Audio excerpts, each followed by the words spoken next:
हे दोस्तों नमस्कार, मैं हूं रवि रंजन। पेरेंटिंग टिप्स के पीछे 2 वीडियो में मैंने बात की कि कैसे आप अपने बच्चों को आज्ञाकारी बना सकते हैं और आपकी द्वारा कहे गए और बोले गए शब्दों का आपके बच्चे के भविष्य पे क्या असर पड़ता है।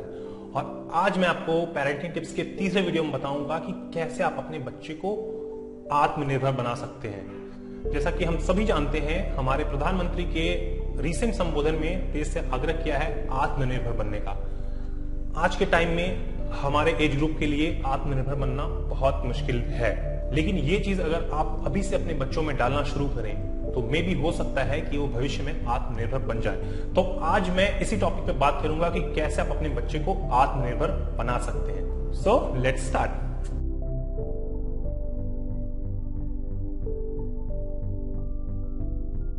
इस संसार में बच्चे का जन्म सीखने और कुछ कर गुजरने की भावनाओं के साथ साथ होता है। जिस प्रकार एक नन्हे से पौधे में फलने फूलने की समस्त संभावनाएं छिपी होती है, ठीक उसी तरह बच्चे में भी सभी मानवीय गुण मूल रूप से समाविष्ट रहते हैं। घर में अनुकूल वातावरण मिलने पर उसकी सृजनात्मक प्रवृत्ति, स्वावलंबी बनने की प्रबल आकांक्षा और स्वयं को उपयोगी सिद्ध करने की प्रयत्नशीलता सुविकसित होती है और सक्रियता बढ़ती है। किंतु माता पिता द्वारा वैसी सतर्कता न बरतने और बच्चों की मांग के अनुरूप सुविधा जुटाने में तथा भरपूर सहयोग सुरक्षा प्रदान करने की रीति नीति यदि न अपनाई जाए तो बच्चों का आलसी और परावलंबी होना स्वाभाविक है। किसी भी राष्ट्र को समृद्ध, संपन्न, उन्नतशील बनाने की कल्पना को साकार तभी किया जा सकता है जब वहां के बालकों को, जो देश के भावी नागरिक हैं, आरंभ से ही आत्मनिर्भरता का पाठ पढ़ाया जाए। बच्चों का स्वावलंबी और सुसंस्कारी बनाना देश की भावी आर्थिक और नैतिक व्यवस्था को सुदृढ़ और सशक्त करता है।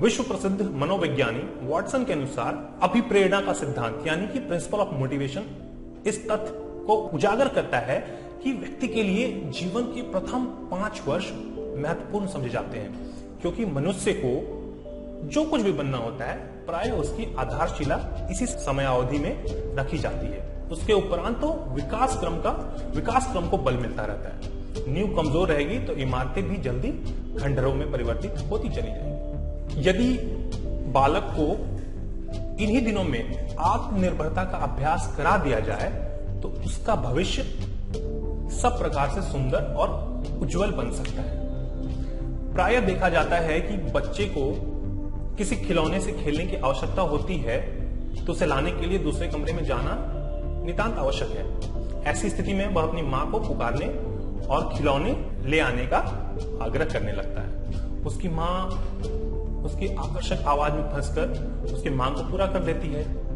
यहीं से बालक के अंतर्मन में एक ग्रंथि यानी कॉम्प्लेक्शन बन जाती है और वह अपना हर काम माता पिता पर टालने की कोशिश में लग जाता है। यही मनोग्रंथि यानी कॉम्प्लेक्शन जब आदत में शुमार हो जाती है तो बच्चा बड़ा होकर भी अपने छोटे मोटे कार्य के लिए माता पिता पर ही अवलंबित रहने लगता है। पर निर्भरता उसके स्वभाव का अंग बन जाता है। फलतः ऐसे बच्चे क्रोध और चिड़चिड़ापन के शिकार हो जाते हैं और दूसरों पे आश्रित रहकर अपनी सक्रियता खोते चले जाते हैं। माता पिता पर अत्यधिक निर्भर रहने वाले बच्चे प्रायः आलसी स्वभाव के बनते हैं और अपने ऊपर सौंपे गए उत्तरदायित्वों से मुख मोड़ने लगते हैं। कुछ काम करेंगे भी तो विवशता अथवा हानि की आशंका को देखते हुए, अन्यथा काम से बचने के लिए अनेक तरह के बहाने गढ़ेंगे। अभिभावक भी बच्चों के इस कामचोर प्रवृत्ति को देखकर बड़े बेचैन होते हैं और अपने दुर्भाग्य को कोसते रहते हैं, जबकि वास्तविकता यह है कि न तो उन्होंने बाल विकास की जिम्मेदारी को निभाया और न बच्चों में स्वावलंबन का गुण ही उत्पन्न कर सके। वस्तुतः आत्मनिर्भरता एक ऐसी वृत्ति है जिसके फलस्वरूप छोटे से बच्चे में नया उत्साह उमंग भर देती है। उसकी मुख मुद्रा पर सदैव प्रसन्नता और प्रफुल्लता की ज्योति प्रकाशित रहती है। इतना ही नहीं, वह दूसरों बच्चों के सम्मुख अपनी गौरव गरिमा भी अनुभव करने लगता है। ऐसे बच्चे जीवन में हमेशा हंसमुख, फुर्तीले और सक्रिय बने रहते हैं। अब प्रश्न उठता है कि कि बालकों में आत्मनिर्भरता का बीजारोपण कैसे किया जाए। अभिभावक और माता पिता इस प्रयोजन की आपत्ति में बड़ी सराहनीय भूमिका निभाते हैं, क्योंकि जन्मदाता होने के कारण उनका प्रथम संपर्क उन्हीं से होता है। उन्हें इस तत्व से भली भांति परिचित होना चाहिए कि बच्चे की सेवा सहायता करना और दिशा निर्देश देना एक बात है, किंतु आत्मनिर्भर बनाना एकदम दूसरी बात है।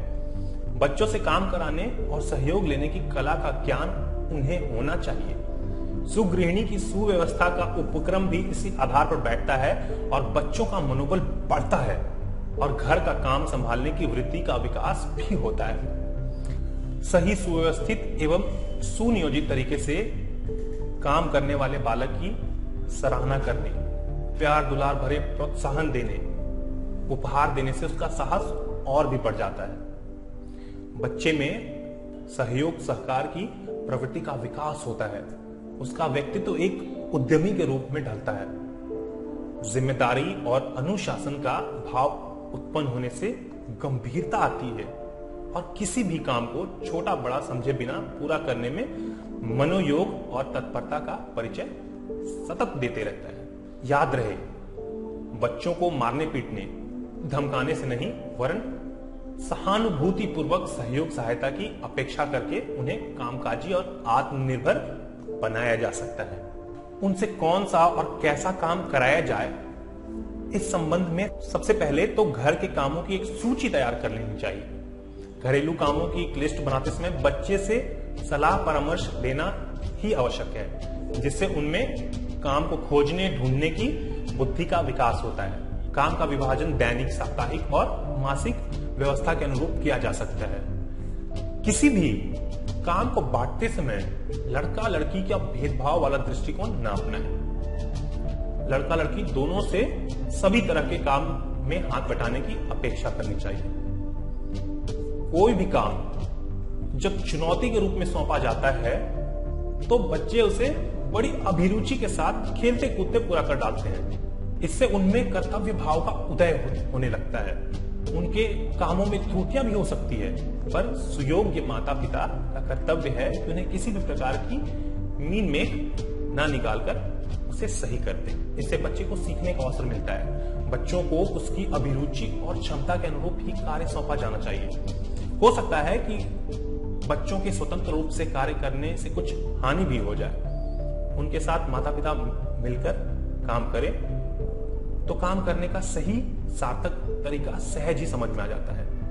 बच्चे यदि किसी काम को जल्दी और सही ढंग से निपटा लेते हैं तो उन्हें पुरस्कृत किया जाने का प्रावधान तो अवश्य रखा जाए, पर लोभ, लालच और प्रलोभन को प्रोत्साहित करने जैसा वातावरण न बनाए। अन्यथा बच्चे ऐसे में बुरी आदत भी पड़ सकती है कि वो अगली बार से काम करने से पूर्व अनौचित्यपूर्ण मांग करने लगे। किसी बच्चे से काम करवाने का एक तरीका यह भी है कि उसे जिम्मेदारी सौंपी जाए और समय समय पर उसे याद दिलाते रहा जाए। साथ मिलकर काम करने से वे और भी अच्छी तरह से सीख जाते हैं। तो दोस्तों, आशा करता हूं ये वीडियो देखने के बाद आप अपने बच्चे को आत्मनिर्भर बनाने का पूरा प्रयत्न करेंगे, क्योंकि अब देश के प्रधानमंत्री भी अपील कर चुके हैं कि आत्मनिर्भर बनिए।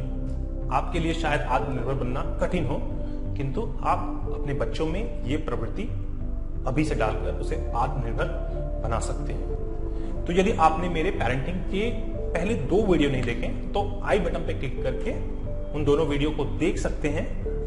और ये वीडियो कैसा लगा कमेंट करके मुझे जरूर बताना, और हमारे दूसरे वीडियोस को देखने के लिए मेरे चैनल को सब्सक्राइब कर लो। Thank you very much. नमस्कार।